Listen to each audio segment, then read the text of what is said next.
Hi, and welcome to the 700 Club. I'm Andrew Knox in for Gordon Robertson. Israeli forces nearly captured Hamas leader Yahya Sinwar in an underground hideout in Gaza. An IDF general says the terror leader fled minutes before their arrival, leaving behind hot coffee and piles of cash. This as Israelis gather in Jerusalem and Tel Aviv to pray on a historical day of great mourning, all while bracing for an attack from Iran and its proxy armies. CBN's Julie Stahl has that story. Despite the threats on multiple fronts, tens of thousands of Israelis gathered to pray in Jerusalem and Tel Aviv for the commemoration of Tisha B'Av.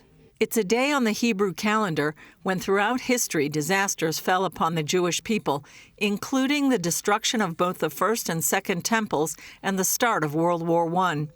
Beginning Monday, the prayers continue through today and include the reading of the Book of Lamentations. The observance even more significant this year as Israel faces imminent threat of attack from Iran, Hezbollah, and other Iranian proxies in the region. The IDF is ready to take preventative action if necessary. We attack all the time and remove threats as soon as we detect them. We are at peak readiness for this mission. Israel's defense minister says the Jewish nation is ready. We are in the days of vigilance and preparedness. The threats from Tehran as well as Beirut may come to fruition. The U.S. agrees with Israel's intelligence warning that a wave of major attacks could come at any moment. We have to be prepared for what could be a significant set of attacks. On the northern border, Hezbollah appears to be readying for war. Lebanese media reports the terror group has evacuated its Beirut headquarters. President Biden joined the leaders of Germany, France, Britain, and Italy in a joint statement on the situation. We expressed our support for the defense of Israel against Iranian aggression and against attacks by Iran-backed terrorist groups.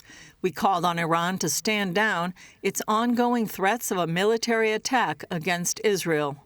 In Gaza, Israeli forces say they came close to delivering a major blow against Hamas. An IDF general reveals forces were just minutes away from reaching Hamas leader Yahya Sinwar in his underground lair.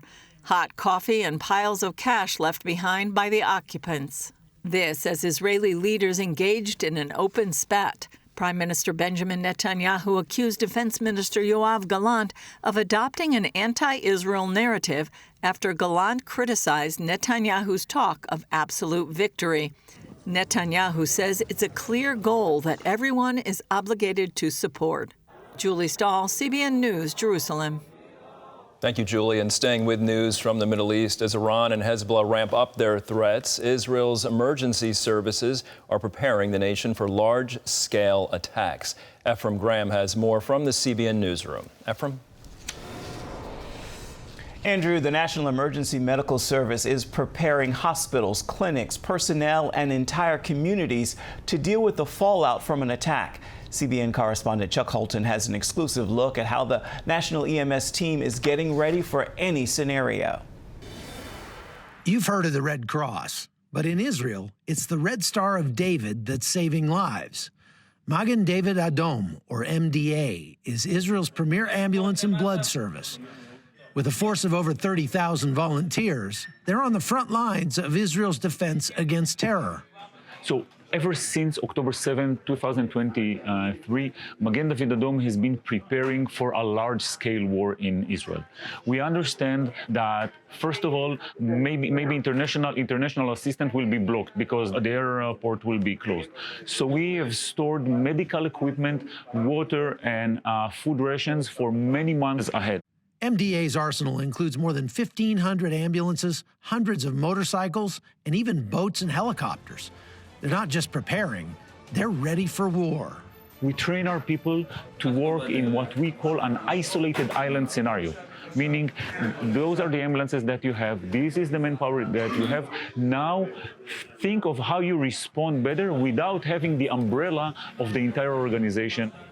As they seek to help Israel be as prepared as possible for whatever might happen in the next few days, Magen David Adom is doing a lot more than just providing ambulance services and first aid training.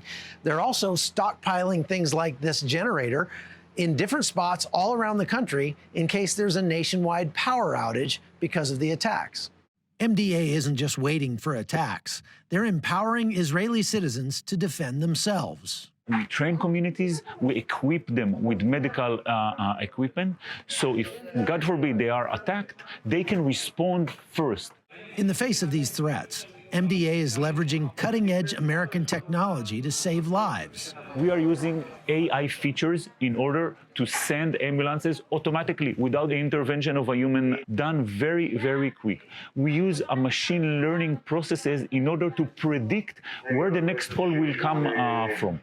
And as Israelis watch the skies tonight, MDA is as prepared as it can get. We are in a standby, as nobody really knows what will happen. And we do understand that if Iran will retaliate from 5 different fronts, this might cause damage in a colossal magnitude. This might cause hundreds, if not thousands, of wounded. And this is why everyone are preparing. Chuck Holton, CBN News, Jerusalem.